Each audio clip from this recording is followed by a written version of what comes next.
कुछ सालों में हम space, defence, manufacturing, technology, innovation और ऐसे कई सेक्टर्स में कहां पहुंचेंगे, ये सब आप पर निर्भर होगा। हमारी गति, हमारी दिशा, हमारी अप्रोच कैसी होगी, ये सब आप तय करेंगे। और इसका एक बड़ा माध्यम मतदान ही होगा। भविष्य के भारत में आपके लिए संभावनाएं कैसी होगी, इसकी जिम्मेदारी उन लोगों पर होगी जो इस कालखंड में देश की व्यवस्था संभालेंगे। ऐसे में उन लोगों का सही चुनाव हो, ये जिम्मेदारी आप नौजवान मतदाताओं पर है। आपके लिए जरूरी है कि अगले भारत का भाग्य उज्जवल बनाने के लिए वोट दें। इसलिए याद रखिएगा, आपका एक वोट और देश के विकास की दिशा दोनों आपस में जुड़े हुए हैं।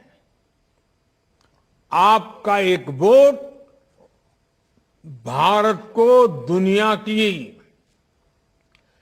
तीसरी सबसे बड़ी अर्थव्यवस्था बनाएगा।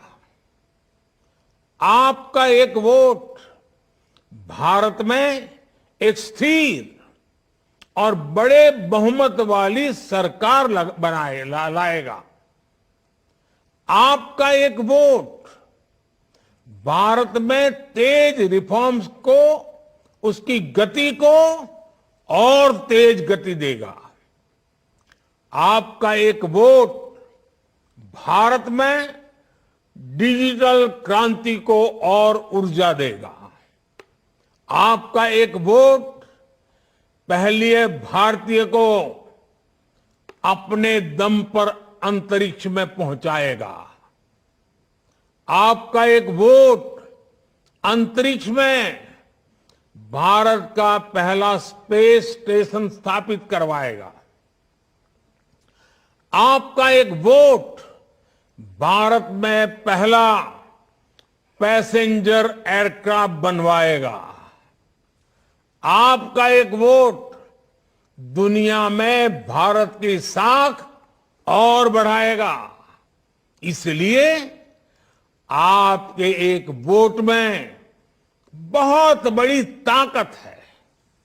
साथियों, जब देश में पूर्ण बहुमत वाली सरकार होती है,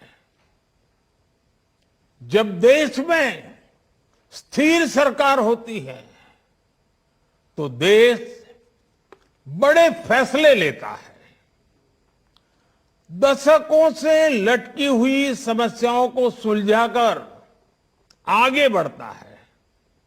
आप देखिए, ये हमारी पूर्ण बहुमत की सरकार है, जिसमें जम्मू कश्मीर में आर्टिकल 370 हटाकर दशकों का इंतजार खत्म किया। ये हमारी पूर्ण बहुमत की सरकार है, जिसने हमारे देश के सेना के जवानों के लिए 1 रैंक 1 पेंशन लागू कर देश के पूर्व फौजियों का 4 दशक का इंतजार समाप्त किया। ये पूर्ण बहुमत की सरकार है, जिसने जीएसटी जैसी आधुनिक टैक्स व्यवस्था लागू कर देश का कई दशक पुराना इंतजार समाप्त किया। यह हमारी सरकार है, जिसने नारी शक्ति वंदन अधिनियम बनाकर देश की महिलाओं का बरसों पुराना इंतजार खत्म किया। ये हमारी सरकार है जिसने 3 तलाक के खिलाफ कानून बनाकर मुस्लिम बहन बेटियों में इंसाफ की उम्मीद बढ़ाई। ये हमारी सरकार है जिसने 3 दशकों के इंतजार के बाद नई राष्ट्रीय शिक्षा नीति लागू की। ये हमारी सरकार है जिसने एससी, एसटी, ओबीसी का हित सुरक्षित रखते हुए भी गरीब युवाओं को 10% आरक्षण का प्रावधान किया।